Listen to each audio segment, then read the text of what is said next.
Assalamualaikum warahmatullahi wabarakatuh. Saya Nindi Syaharani dari kelas 10-5 ingin menjelaskan materi tentang teks anekdot. Pengertian teks anekdot. Teks anekdot merupakan sebuah cerita yang mengandung kritikan, tetapi dibungkus dengan cara penyampaian yang menarik, cerdas, serta memiliki kesan yang lucu. Tujuan teks anekdot sebagai sarana untuk hiburan dan sebagai sarana untuk mengkritik. Adapun ciri-ciri teks anekdot yang pertama, bersifat humor atau lelucon. Yang kedua, bersifat menggelitik, artinya membuat pembaca merasa terhibur. Terus bersifat menyindir dan teks anekdot memiliki tujuan tertentu.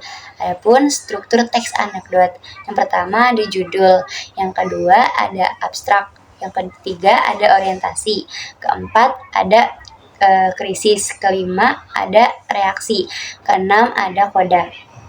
Terus ada kaidah kebahasaan teks anekdot. Yang pertama, kata kerja material. Yang kedua, konjungsi sebab akibat.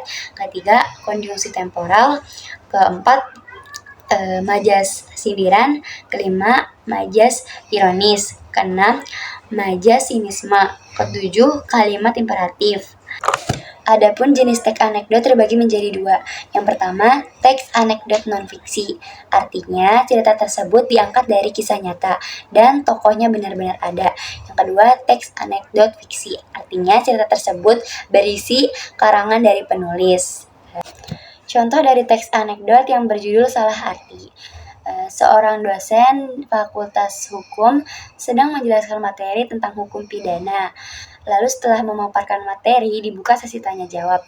Pada saat sesi tanya jawab, seorang mahasiswa bernama Dadang bertanya kepada Pak dosen, "Pak, kalau kepanjangan dari KUHP itu apa?"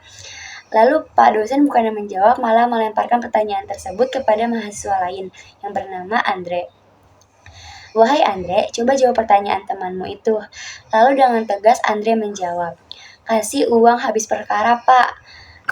Mahasiswa lain yang ada di kelas pun tertawa mendengar celetukan Andre tersebut. Dan Pak dosen hanya geleng-geleng. Demikianlah penjelasan materi teks anekdot dari saya. Selebihnya mohon maaf. Wassalamualaikum warahmatullahi wabarakatuh.